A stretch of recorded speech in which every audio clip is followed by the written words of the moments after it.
Estamos ya entablados vía Zoom con Francisco Díez-Canseco Tábara, reconocido abogado, político peruano, fundador de Perú Nación y también impulsor del Consejo por la Paz, a quien agradecemos esta entrevista y desde Huancayo le damos un cordial saludo. Señor Francisco Díez-Canseco, gracias por esa entrevista y justamente hoy es un día muy especial para nosotros los huancaínos porque Huancayo está cumpliendo 157 años de creación política. Buenas tardes.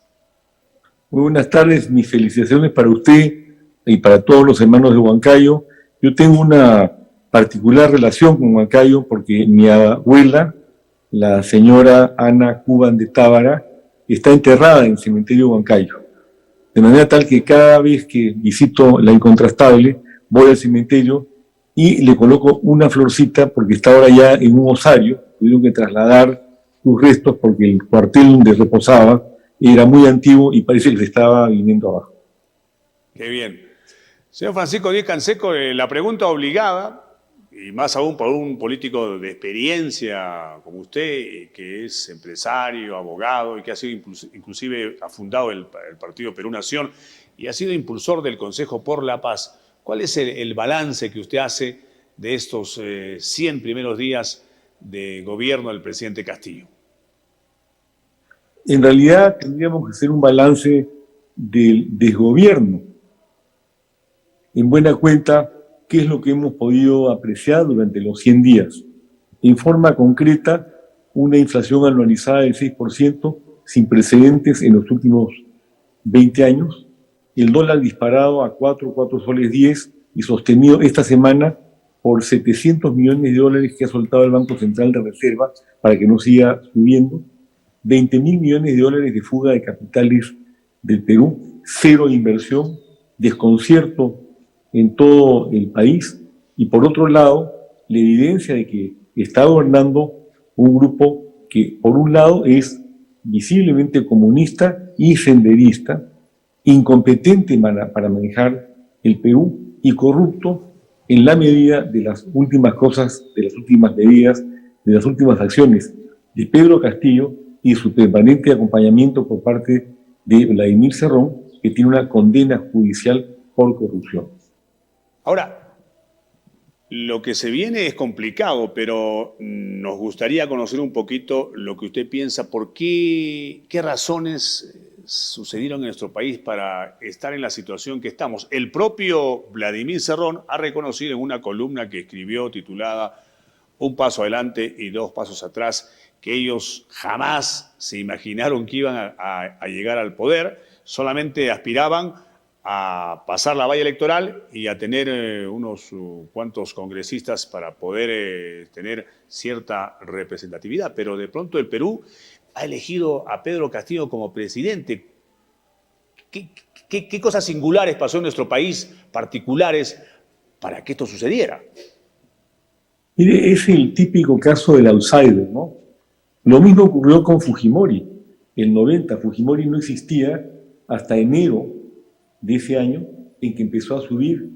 La gente estaba, yo recuerdo cuando yo recorrí el país en esa época, me decían, doctor, a usted lo acompañamos porque es independiente, no es político. Lo mismo en cierta medida ocurrió con Toledo. Y esto es un ciclo y ha vuelto a ocurrir en esta oportunidad con Pedro Castillo, pero agudizado por varias cosas el tema. En primer lugar, la pandemia, que hizo explotar al sistema de salud del Perú y poner en evidencia las tremendas deficiencias de un Estado que tiene una enorme deuda social con todo el país y que ha estado manejado de manera incompetente y corrupta durante los últimos 30 años por presidentes y empresarios corruptos que se han llenado los bolsillos a costa de todos los peruanos y que atentaron gravemente contra el sistema, porque lo que venden los comunistas es que el sistema no funciona y que hay que pasar a un sistema maravilloso que es el de ellos, lo cual es rigurosamente falso. En Castillo la gente vio a un outsider, una persona desvinculada del sistema político manejado por políticos corruptos y, por supuesto, que habían fracasado en la administración del Estado y creyó que su mensaje de cambio era real. engañó a la gente haciéndole creer que tenía una nueva constitución, cuando él mismo ha declarado luego que no tiene redacción, no tiene texto, no tiene proyecto de esa nueva constitución, salvo el hecho de llevarnos a una asamblea constituyente corporativa constituida en un 50% por representantes de organizaciones sociales, obviamente de extrema izquierda, y el otro 50% elegidos por el pueblo. Es el clásico esquema de los comunistas. Entonces, el pueblo ha votado un voto emocional de protesta, engañado por una oferta que no existía, en un escenario en el cual además no había pues líderes en la campaña, ¿no? Hernando Soto es un hombre que ha vivido toda su vida afuera y que recogió un voto de derecha AB, vamos a decir, lo mismo que Porti, Rafael López Aliaga, y el clásico voto del fujimorismo, pero todo esto se enhebró en una cadena en la cual Castillo terminó representando pues un cambio que no representa, una honestidad que no ejerce y una competencia que no tiene para manejar el Estado. Un hombre de su experiencia, el señor Francisco Díez Canseco, yo lo recuerdo cuando usted militaba en el partido aprista, muy joven, al lado de Andrés Townsend Lascurra, y toda su trayectoria de vía democrática. Nos gustaría conocer, yo cuando salgo a la calle y converso con las personas en diversos lugares, imagino que usted también, hay un descontento y sobre todo un desazón por quienes votaron por el profesor Pedro Castillo, creyendo que era pues lo que usted dice, ¿no? Una esperanza, alguien fresco, alguien que podría brindarnos una nueva alternativa. Entonces yo encuentro desazón en la gente. A esas personas, ¿qué hacer? Nos quedamos cada uno haciendo su trabajo, que las cosas se resuelvan solas. ¿Qué se le puede decir a esas personas que la verdad han entrado un poco en desesperanza en nuestro querido país? Es muy interesante tu pregunta. Mire, efectivamente, hay una tendencia en nuestra población a la pasividad, aunque en ocasiones sabe reaccionar. Lo que estamos confrontando hoy en el Perú no es un gobierno tradicional de los últimos 30 años, manejado por presidentes corruptos e incompetentes socialmente hablando. Kuczynski lo primero que hizo fue una gran emisión de bonos soberanos, en la cual se ganó él como comisión $200 millones. Pero a nivel de hospitales, a nivel de educación, a nivel de lo que tiene que hacer un gobernante preocupado por su país, no hizo absolutamente nada. Entonces, aquí estamos frente a lo mismo, pero la diferencia sustantiva con Kuczynski o con Humala, que se pasó a la hoja de ruta, con el propio corrupto García Pérez o con Fujimori, es que este es un gobierno comunista. El ideario de Perú Libre, al cual no ha renunciado Pedro Castillo, dice que es un partido marxista, leninista, mariateísta, es un partido comunista.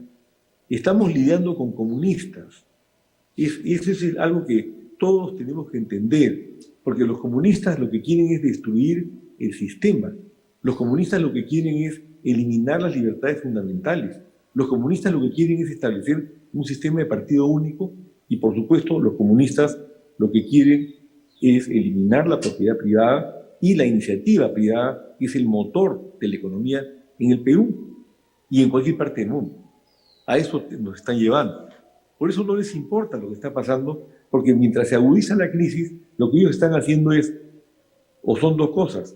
Número uno, adelante con su proyecto de nueva constitución, y para eso están haciendo una campaña millonaria, donde regalan latas de atún, pagan por las firmas, o simplemente coaccionan a la gente diciéndole que no va a recibir el bono famoso. Y por otro lado, el copamiento del Estado. Como no tienen cuadros, como no tienen gente para poner, recurren a lo que acaba de describir el general Vizcarra. Intento de ascenso de 2 chotanos, 2 coroneles, que eran últimos, están últimos en el escalafón y no tienen calificación moral para subir a generales de brigada. A esto acude Pedro Castillo. Pone a Bruno Pacheco como su secretario general en Palacio de Gobierno, que tiene antecedentes penales y que ya se ha descubierto que, aparte de la coacción que intentó ejercer sobre el general Vizcarra, también ha hecho movidas a favor de empresas en la SUNAT. Sitúan como jefe de la SUTRAN a una señora que tiene antecedentes penales por pequeños robos en supermercados. por amor de Dios. Pone de ministro del Interior a Barrenzuela, abogado de Vladimir Cerrón y de la banda de los dinámicos del centro, que es el alias que la policía le ha puesto a Perú Libre.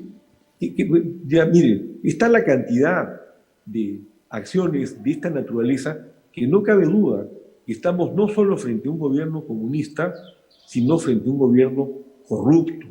Y luego, además, un gobierno manejado por un personaje incompetente que no está calificado para ser presidente del Perú.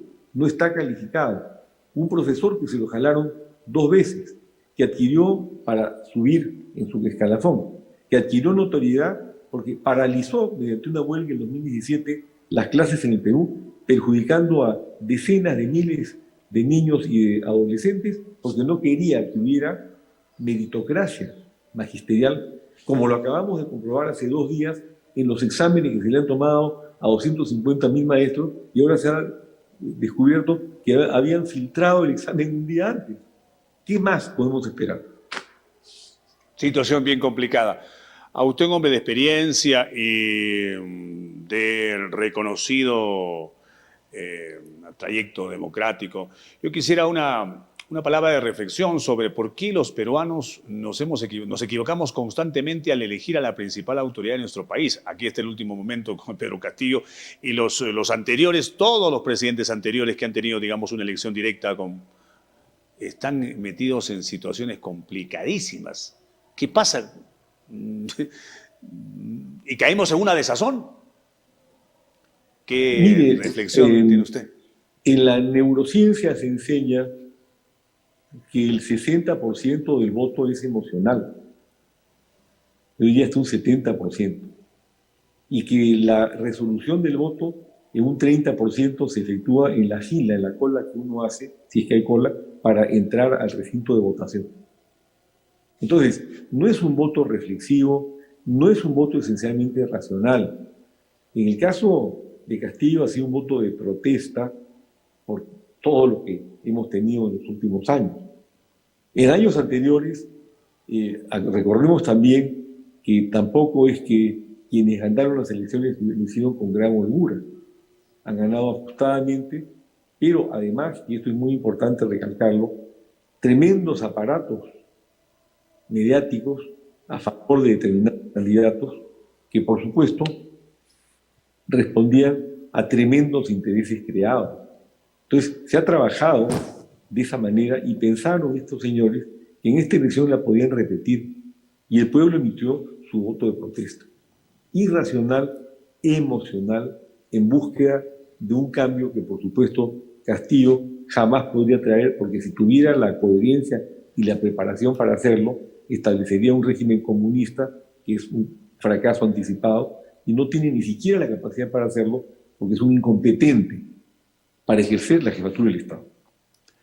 Señor Francisco Díez-Canseco Tábara, para mí ha sido un gusto poder conversar y conocerlo, que sea de esta manera a la distancia. Muchas gracias por esta conversación y lo estaremos invitando en otra oportunidad para poder conversar y conocer sus opiniones sobre la situación política y económica por la que está atravesando nuestro país. Muchas gracias por este primer diálogo. A usted, Mariel, le agradezco el diálogo, encantado de continuarlo y quiero reiterarle que en mi partido, Perú Nación, nosotros seguimos en la lucha por una democracia con justicia social y sin corrupción. Muy amable, muchas gracias. Buenas tardes. Gracias. Hemos conversado justamente con Francisco Díez-Canseco Tábara. Él es un político, empresario, abogado y periodista, ¿no?, de bastante experiencia, fundador del partido Perú Nación y también impulsor del Consejo por la Paz. Ha sido importante conocer su opinión sobre la situación política por la que atraviesa nuestro país y sobre todo por qué nos equivocamos tanto al momento de votar. Es verdad, somos muy emotivos al votar, lo hacemos a última hora, no razonamos y por eso estamos pasando lo que estamos pasando. Ojalá que la situación se revierta, la esperanza es lo último que se pierde.